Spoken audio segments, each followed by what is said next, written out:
ഒന്ന് ആലോചിച്ച് നോക്കിയാലേ, ഈ പെസഹ വ്യാഴവും ദുഃഖവെള്ളിയും ഈസ്റ്ററും ഒക്കെ ഓരോ വലിയ സന്ദേശങ്ങൾ നമുക്കിങ്ങനെ പകർന്നു തരുന്നുണ്ട് ഇല്ലേ? അപ്പോൾ വ്യാഴം മുതൽ ശനി വരെ ദുഃഖത്തിന്റെയും ഇരുട്ടിന്റേതുമാണെങ്കിൽ, ഈസ്റ്റർ ദിനമായിട്ടുള്ള ഞായറാഴ്ച ഉദിച്ച് ഉയരലിന്റേതാണ്.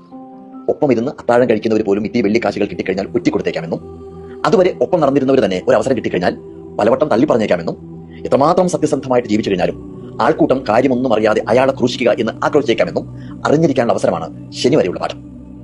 ഈസ്റ്ററിലേക്ക് എത്തുമ്പോൾ മരണതുല്യമായ പതനത്തിലേക്ക് ആരൊക്കെ തള്ളിവിട്ട് കഴിഞ്ഞാലും നമ്മുടെ പാത സത്യത്തിൻ്റെതാണെങ്കിൽ ഇന്നല്ലെങ്കിൽ നാളെ ഉയർത്തെഴുന്നേൽക്കാം എന്നുള്ള വളരെ പോസിറ്റീവായിട്ടുള്ള പാഠമാണ് സന്ദേശമാവുന്നത്. ഞാൻ ഇന്ന് രാവിലെ ബൈബിളിലെ ആ ഭാഗം കൂടി വായിച്ചു. യേശുവിനെ പിലാത്തോസിന്റെ മുന്നിലേക്ക് കൊണ്ടുവരുന്ന ഭാഗമില്ലേ, അത് പിലാത്തോസ് ജനങ്ങളെല്ലാം ഒന്നിച്ച് വിളിച്ചു കൂട്ടിയിട്ട് അവരോടായിട്ട് പറഞ്ഞു, ജനത്തെ വഴിപിഴപ്പിക്കുന്നു എന്ന് പറഞ്ഞ് നിങ്ങൾ ഇവനെ എന്റെ മുന്നിലേക്ക് കൊണ്ടുവന്നു.